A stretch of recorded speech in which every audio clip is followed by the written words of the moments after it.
Hello, welcome to Podfic Galore. I'm your horrible online reader, Cold Skype. I read out loud fanfictions for you busy bees, free of charge and no strings attached. Today I will continue reading the Silmarillion / Lord of the Rings fic by Bloodwing Blackbird from Archive of Our Own called And Now Each Night I Count the Stars. I hope you can at least try to enjoy my voice, and I will try my best for you with the equipment available to me. Note, this fic is rated explicit. On with the show. When Mockler returned to himself, he was somewhere else. Somewhere redolent with the cloying scent of putrefaction and luminous with impure corpse light that seeped from the very stones. It was too bright for his eyes, even as it illuminated nothing, and he closed them with a moan. A harsh laugh nearby startled them open, and he flung himself backward, hands and feet scrabbling on slick stone. There should have been the safety of a wall just behind him until he was caught up short by the implacable grip of an iron cuff on his left ankle. He fell heavily and felt his head crack against the stones. "It's awake," a voice said. Not much fun left in this one. Looks like they used it all up in logbirds." "Just as well," said the first voice. "I know some good lads there with barely enough fingers left to grab their cocks, all because of this filth." Mugler had managed to raise himself to his hands and knees where he hunched, retching while the room spun around him. Something fell from above, stinking, greasy, hitting his shoulder and splattering to the floor. He gagged. "Make all the mess you want, but don't expect any of us to clean you up." More laughter. It came from somewhere above him. Muckler followed the chain at his ankle back to a wall, trembling fingers guiding him link by link. It was easier with his eyes closed. The small goal reached, he rested against it until the dizziness passed. The stones felt foul and slimy, but he could not turn away from the safety of a wall at his back. His head ached where he had hit it, and when he touched it, his fingers came away wet. He had been shorn again, and given a rough tunic that smelled as if it had been buried for a decade and stuck to his wounds. It itched murderously. His new residence was spacious, vertiginous even, at least 5 paces square, empty but for himself. His eyes went first to the door. There was a small opening there, covered with a heavy iron grill, through which he could see the hazy grey light, but it was not through this that he was watched. In the center of the ceiling above, too high for him to reach, even if he had been able to jump, was another metal grate. Through this, 2 orcs stared down at him. He looked back at them until they decided that they didn't like that very much and went about their business. It was strange to again be in the place where the passage of time had meaning. Days in Minas Morgul were faint and strange, but they were identifiable as days. Nights were long and frightening, haunted by unclean things that grew and writhed amongst the tainted stones of that place.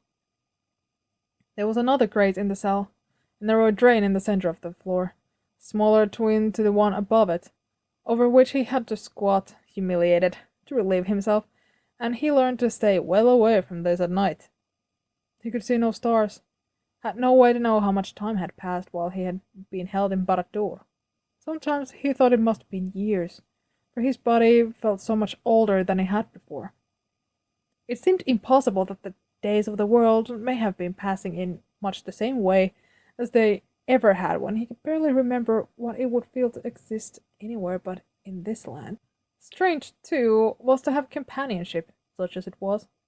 The orcs who watched him were cruel, but it was an undirected sort of malice, and they treated him a little worse than they treated each other.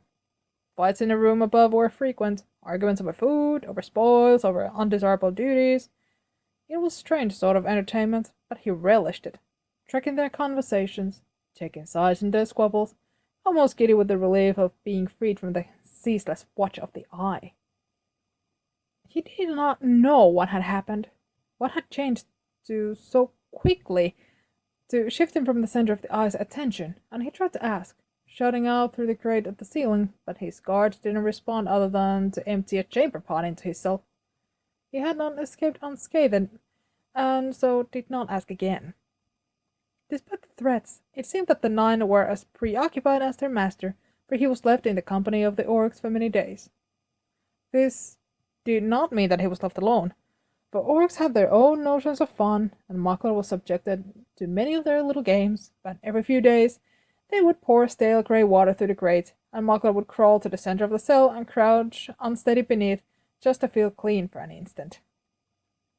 He paid for it after, shivering in his wet tunic, but he didn't stop.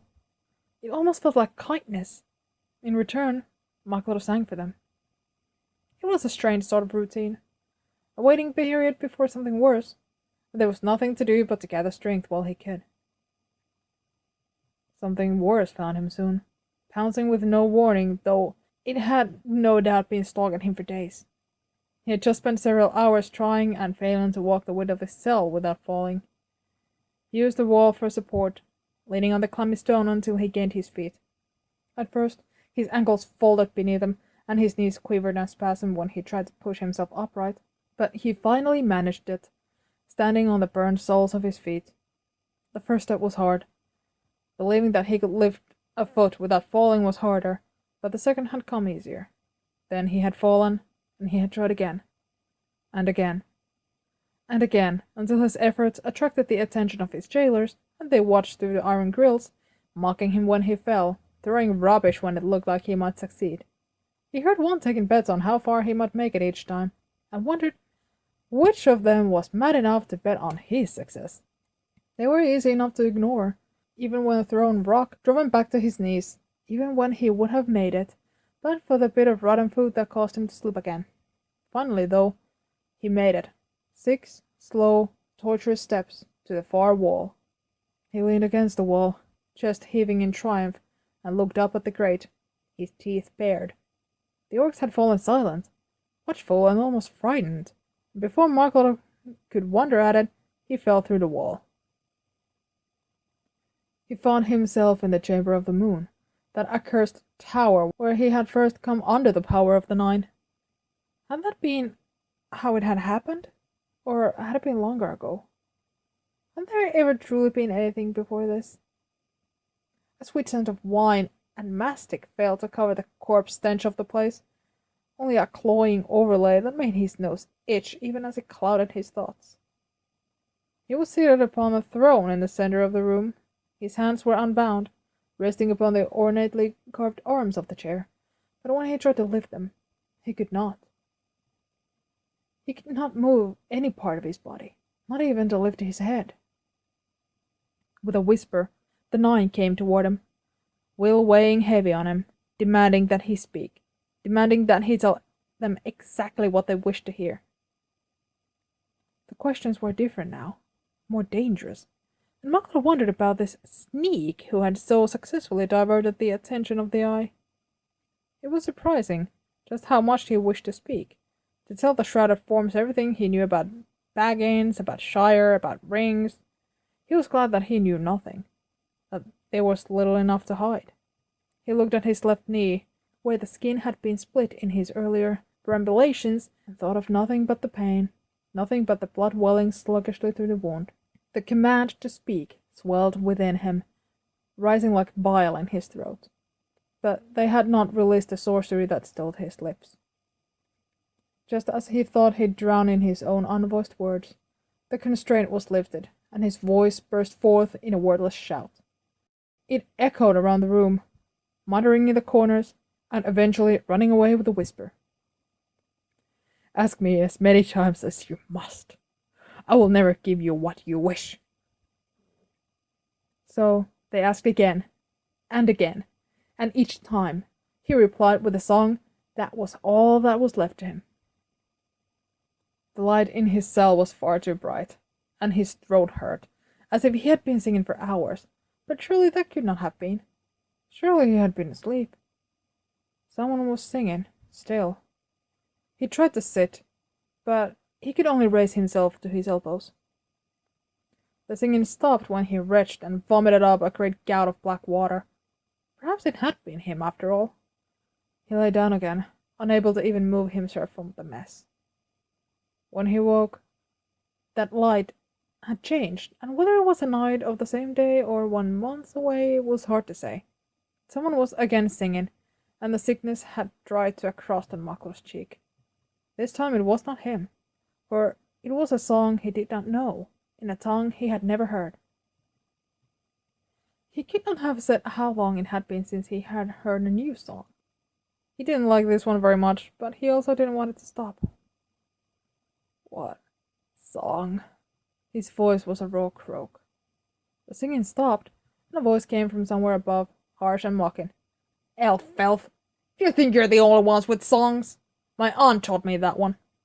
It's about? The words were hard to find. It's about fire beneath the mountains. The one that eats dwarves. And elves too, if you can get them. No one.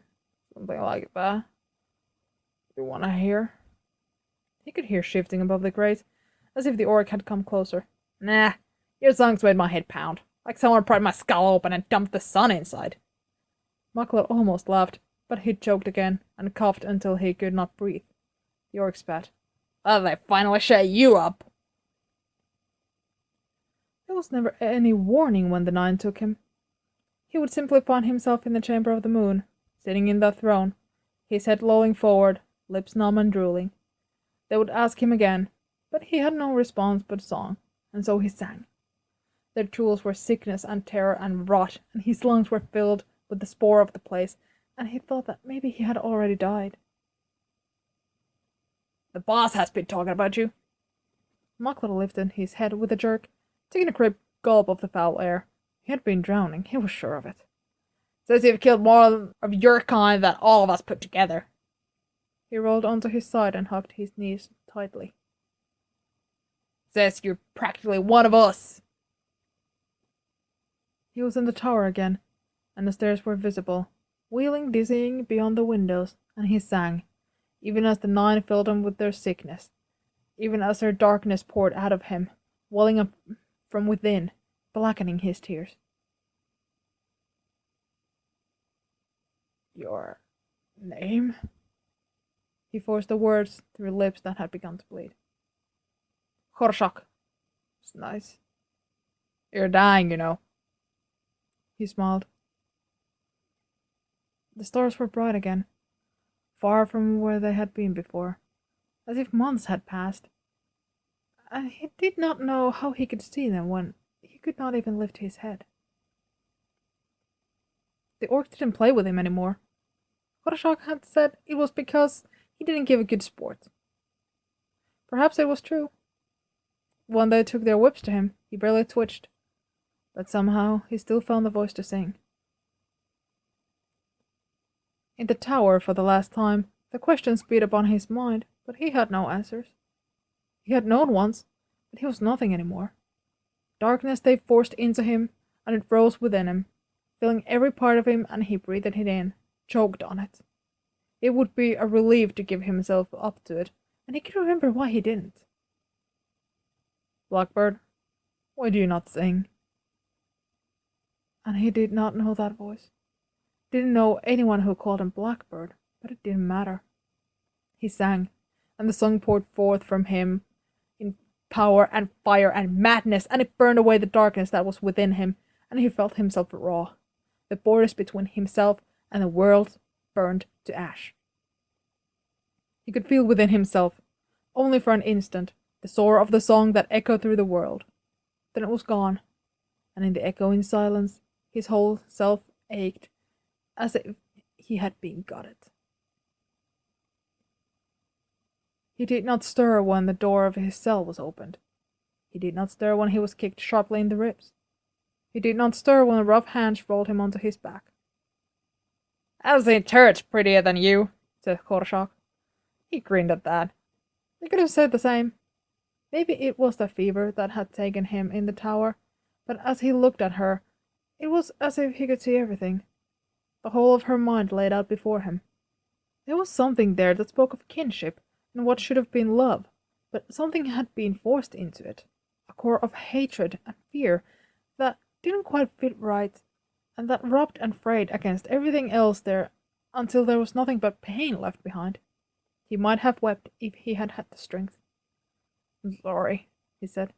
She's bad. You're mad. She pulled a knife from her belt and held it before his eyes. Do you know what I'm going to do for you?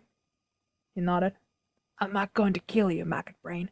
I'm going to set you free, she whispered, crouching beside him. Won't take much. Everyone knows you're almost gone. Just Don't move, or I'll poke something you might want later. After, of course, you don't move, you don't say anything, you don't even breathe, or I will kill you for real. Understand? Why? Don't look at me like I'm doing you a kindness. If I wanted to do that, I would have opened your throat ages ago. I'm sick of you, it's all. Besides, maybe I've got some coppers that say you died today, but Chakra says the odds are all for you lasting out the month. That seemed fair enough. Let's have a song then, Elffelth. Make it a good one. His voice had been all but burned out of him, but he gathered together the scraps of it and sang. A song that he had heard once, years ago, and leagues away, in a village where they had celebrated the Festival of Waters, and he had watched the bull dance. That one's nice, Koroshak said before she drove the knife into his side. It drove the breath from his lungs, but he let it go and did not gasp. There was yelling then, and the sound of many feet. "The owl will have your hide for this!" growled a voice like a door that needed oiling. "It's supposed to be for the mines!" "It was singing again!" Koroshak said. There was a sound of a slap and a scuffle. That's fair. She did us a favor, you ask me," said another. "You're right about that one, maybe," said the first voice. "Done is done. Just get rid of it. The bosses will deal with her." "Shaq's got the key and he's on patrol," complained another. "It's dead, you puss-eater," said the first voice. There was a ring of drawn swords. It was little enough warning, but Mugler bit his tongue and did not twitch when the blade severed his leg above the shackle. It took 2 blows. "There," he laughed. "Don't need a key now, do ya? Koroshak, it's your mess. Clean it up and maybe I'll tell the bosses something they'll like better." There was another shuffling of feet, of muttered arguing, and he found himself lifted, slung over Koroshak's shoulder. He could feel the shaking of her ribs as she chuckled. "You're not really dead that easy, are you? I thought for sure you'd scream." He braved a shuddering inhale. There was a fire in the next room, but no one nearby. He slung it unceremoniously to the floor and pulled the iron cradle from the flames. He nodded when she caught his eye, and beat the meat at the base of his thumb when she pressed it to what was left of his leg. His vision was starting to darken at the edges, but not so much that he would miss what he saw in the corner of the room. An untidy forest of shovels, axes, pikes, and one tall black glaive. When Koroshak picked him up again, he slapped on her thigh and pointed. She laughed. "Might be more alive in you than I thought. Don't worry, I'll get your little thorn for you." After that, it was a nightmare of dizziness and pain, as consciousness fled, only to be recalled when Koroshak's loping jog through the infected city came to an end. He opened his eyes and looked up to the stars that he shouldn't have been able to see as Koroshak shifted him in her grasp and heaved him over the wall. "Fuck off and don't come back!" Maglo smiled as he fell into the clean arms of the night. End of chapter 18. Stay tuned.